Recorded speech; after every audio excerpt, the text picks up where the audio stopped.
Assalamualaikum warahmatullahi wabarakatuh. Selamat pagi, siang, sore, maupun malam semuanya.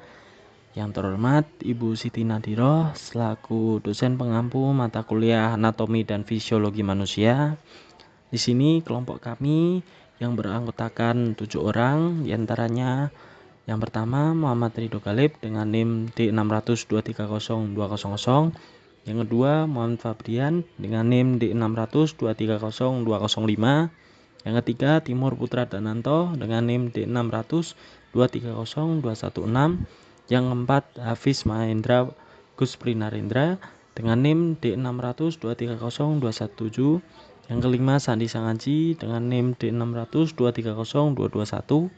Kemudian Muhammad Ika Nur Hafiz dengan NIM D600230231. Dan yang terakhir ada Dimas Dwi Bagus Prasetya dengan NIM D600230238.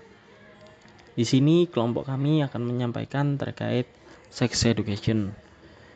Di antaranya adalah pengertian, tujuan, manfaat, serta problem-problem dalam penyampaian edukasi tentang seksualitas.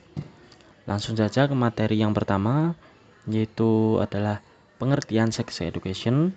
Sex education sendiri adalah rangkaian program pembelajaran yang membantu individu memahami dan menghargai aspek-aspek fisik, emosional, sosial, dan mental dari kesehatan seksual. Melalui sex education, seseorang akan mempelajari mengenai anatomi, reproduksi, hubungan interpersonal, dan pengambilan keputusan yang sehat terkait seksualitas. Pada kali ini saya akan menjelaskan tujuan dari sex education. Yang pertama, edukasi kesehatan seksual. Memberikan pengetahuan yang akurat dan komprehensif tentang anatomi, reproduksi, dan kesehatan seksual.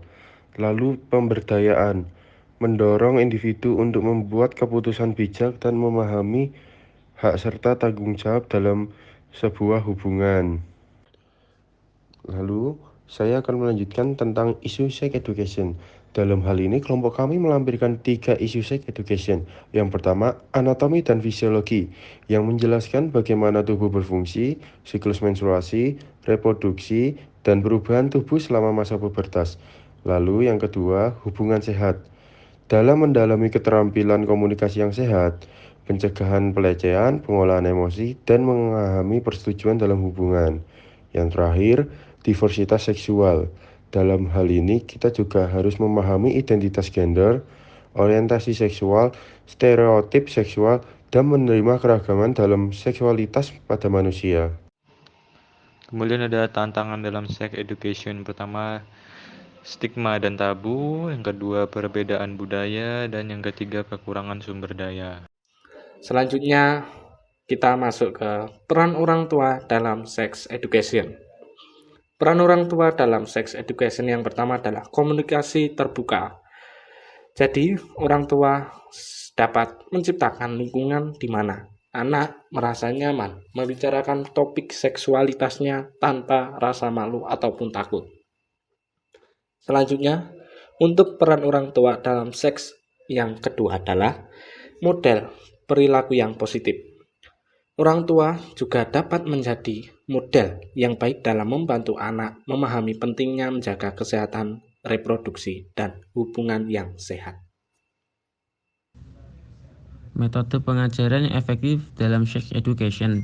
Yang pertama, keterlibatan orang tua. Pendidikan seks yang efektif melibatkan orang tua secara aktif dalam proses pembelajaran. Yang kedua, keterbukaan dan kejujuran. Pengajaran dengan keterbukaan untuk mendiskusikan topik sensitif dan membangun suasana saling percaya. Yang ketiga, pendekatan holistik. Pendidikan seks yang holistik memperhitungkan aspek emosional, psikologis, dan sosial dari kesehatan seksual. Selanjutnya, manfaat sex education.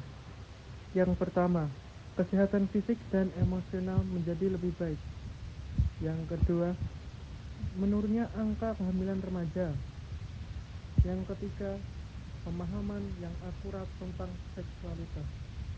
Oke, kesimpulan dari sex education adalah sex education memiliki peran penting dalam memberikan pemahaman yang holistik tentang aspek-aspek kesehatan, reproduksi, hubungan interpersonal, dan kesadaran diri. melalui pendekatan yang tepat. Sex education juga dapat membantu mencegah risiko perilaku beresiko, meningkatnya kesehatan reproduksi, dan mempromosikan hubungan yang sehat bermartabat. Penting untuk disampaikan dengan konteks budaya dan nilai-nilai sehingga dapat memberikan pemahaman yang relevan dan diterima oleh masyarakat. Mungkin sekian. Assalamualaikum warahmatullahi wabarakatuh.